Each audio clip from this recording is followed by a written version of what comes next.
Hello and welcome to Froch on Fighting. My name is Carl Froch, a former unified super middleweight world boxing champion and Hall of Famer.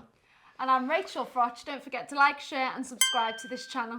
I brought Rachel Froch in this week, my wife, my beautiful wife. I brought her in for a little bit of eye candy. Sorry, not eye candy. It's a little bit more aesthetically pleasing when we do an episode and Rachel's in view. Apparently, that's not me saying that, that's the request. I won't tell you who's requesting. You can admire, but don't look too long. This episode is brought to you by Cobra Casino.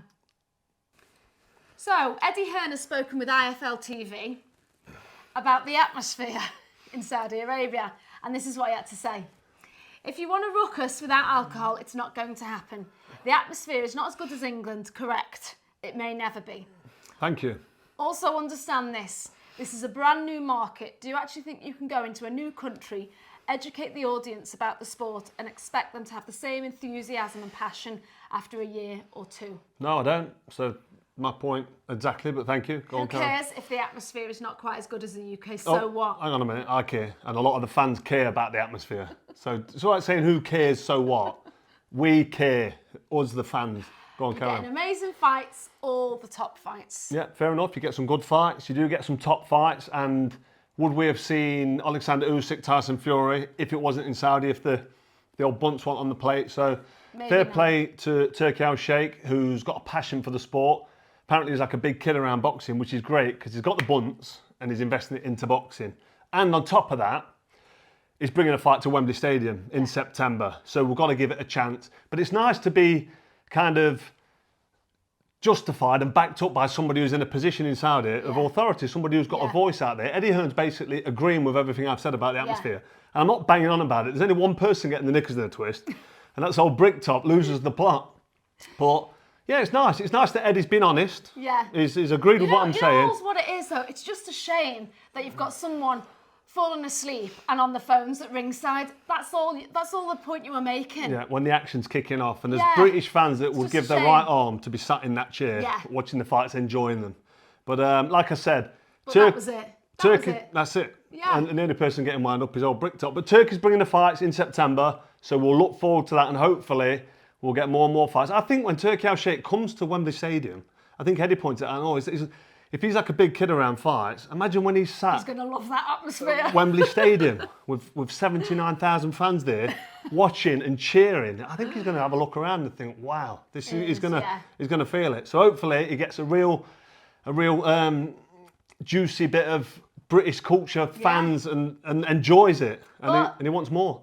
Well, let's put that to bed, so finish. Yeah, end the story now on the atmosphere. So, Turki Al-Sheikh is looking to buy, apparently, Matchroom, Top Rank, PBC, Golden Boy, Queensberry Promotions, to create, all these companies, to create a boxing league under one umbrella, like the UFC model. Has it said how much that's going to cost? This could be worth up to $5 billion to establish, but it would change the landscape of boxing. Absolutely What do you think about that? How much money's he got? 5 billion. But it's just a bottomless pit of cash, isn't it? It's just some serious Bunsen burner.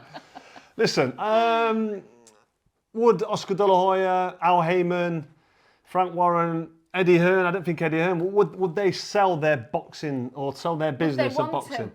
Yeah, I think they'd be part of something that could be bigger. Okay. They'd all maybe agree if the money was right, and it sounds like the money's going to be right, 5 billion quid. But Oscar De La Hoya's doing his own thing. Eddie Hearn loves boxing. He's in the game. He's passionate about it. And without boxing, without being a boxing promoter, what is Eddie Hearn? What's he got? This is his identity.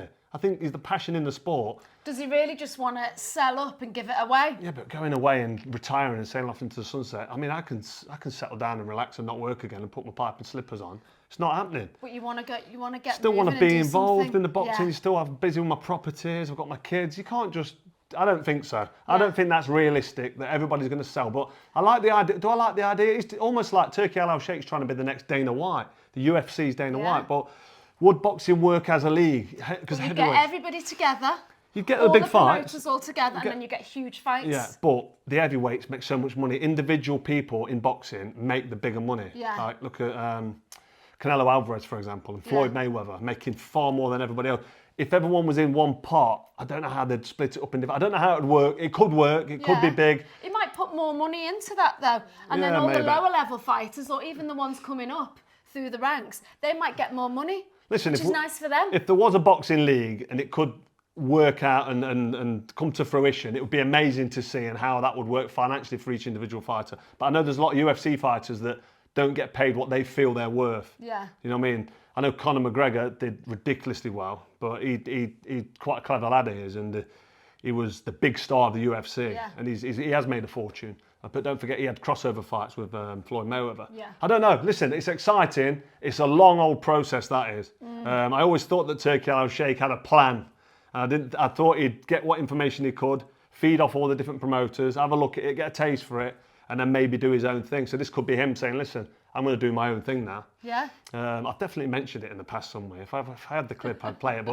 But I did see something coming, but I don't know if this does work or could work. A lot of money involved, but there's a lot of egos involved, a lot of different promoters all agreeing to the same thing. I'm not so sure, but very interesting, and I suppose watch this space.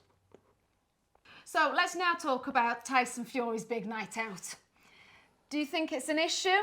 Is he struggling with defeat to Alexander Usyk? Or is he just having a good night out with his friends and had a little bit too much to drink?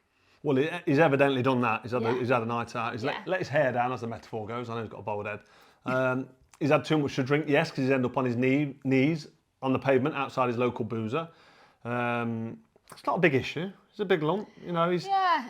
the guy who got the phone out should be ashamed of himself. That's the problem now with social media and with mobile phones. People video something, Yeah. you might never heard of it. I think that, is he struggling with defeat? Obviously, it's his first loss. Yeah. I know how that feels like. When I lost to Kessler, I was in that tournament where I was fighting for the world title straight back in my next fight, and I got my head on it and I was straight on it. Tyson Fury's 35, 36 years old now, so he's at the stage now where he'd be thinking about hanging the gloves up and retiring. He probably won't want to retire on a loss. He'll be devastated that he's lost the fight. But he did so well throughout it. Throughout what, the fight? fight, Oh, it's yeah. brilliant. It was a close fight. Yeah. It was a great fight. No, I'm not taking away from his performance. It was brilliant. But you're saying, is he struggling with a loss? He should be gutted about the loss because he's passionate about the sport. Yeah. But hopefully he's fine. He's gone out. He's had a couple of drinks in Morecambe, is it? And he's had too much to drink. We've all been there. Yeah. You know what I mean? Being around my older brother Lee, the renovator, who's now 8 years sober, I understand what mental health can be like to live with and to be around all the time. I understand when people drink too much and then become sober. I don't think Tyson Fury is officially sober. Maybe just wants to let his hair down after all that training. Well, that's it. I just think that he's gone out, he's had a couple of beverages, he's had a good time, and some twat has filmed him and it's ended up out there. Yeah. But I think Tyson will now get back on the training, focus on his fight in December. He's got a rematch with Usyk for mega money, and more importantly than that, it's the undisputed unification. It might not be undisputed because the RBF might be spread out, but it's the rematch against somebody who he lost to, and he's going to want that rematch. He's going to want to avenge that loss. I hope, and when I say it sincerely from the heart, I hope he's fine. I hope he's coping with it because we want to see him back. Yeah, we do, yeah. Tyson Fury can get them belts back to Britain, and then we can have a few more fights before he decides to hand the gloves up. Yeah. I think he'll be fine. He's a big boy. He's been there, seen it, and done it. He's had a few beverages, and like I said, some idiots filmed him, and now it's out there. But Needs to keep his head up and start training again. exactly, just get back on it. He's got a strong wife. Yeah. I've seen her on Netflix. He's got a big family, all close to him. And I think he'll be good. Come on, Tyson, get back in there, get back in that gym, believe in yourself, and get this fight won, this rematch in December. We're all looking forward to it. So we've got something very exciting to share with everyone. What are you doing? Oh my God, just stop. What? Oh, you idiot.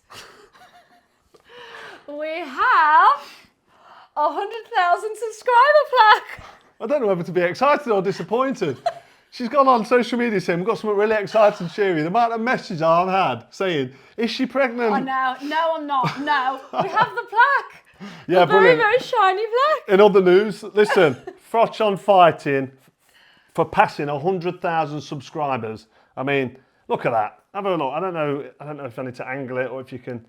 But I'll be honest, very, very proud moment to receive 100,000 plaque between us, both of us. Well done, darling. Yeah. It's been a team effort. It's not been easy. We've been setting up in this room. I've set up in my gym. I started this because I still wanted to have a voice in boxing. I think I've got so much to give by way of opinion. And my honesty, I know the fans love it. And to be honest, it's all about the fans. The fans and the followers, the subscribers. If you haven't already, hit subscribe.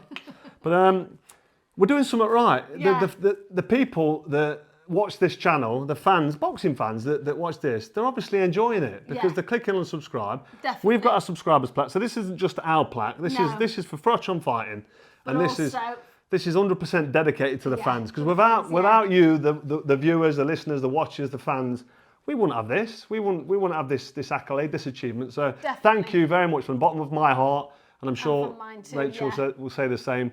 But no, really proud moment. Yeah, definitely. Because we relaunched the channel, I think last year in April, and we only had 1,000 subscribers then. And then all of a sudden, 14 months later, we've now got over 100,000. It wasn't an official. We've never done this down the lens, as in it was a podcast to start with. But we relaunched Froch on Fighting in Together, Vision then, as a YouTube channel together. Oh, what was it? 14 months. 14 months. So ago. in just over a year, we've hit the 100,000 subs. Thank you very much. I'm really proud and really happy, as you can tell.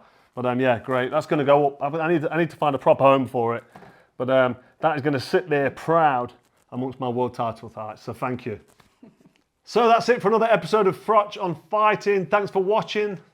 Don't forget, if you haven't hit that subscribe button, get it clicked. 100,000 plaque in the background. We've already talked about. Actually, it's 113. But I'm not counting. See you next time.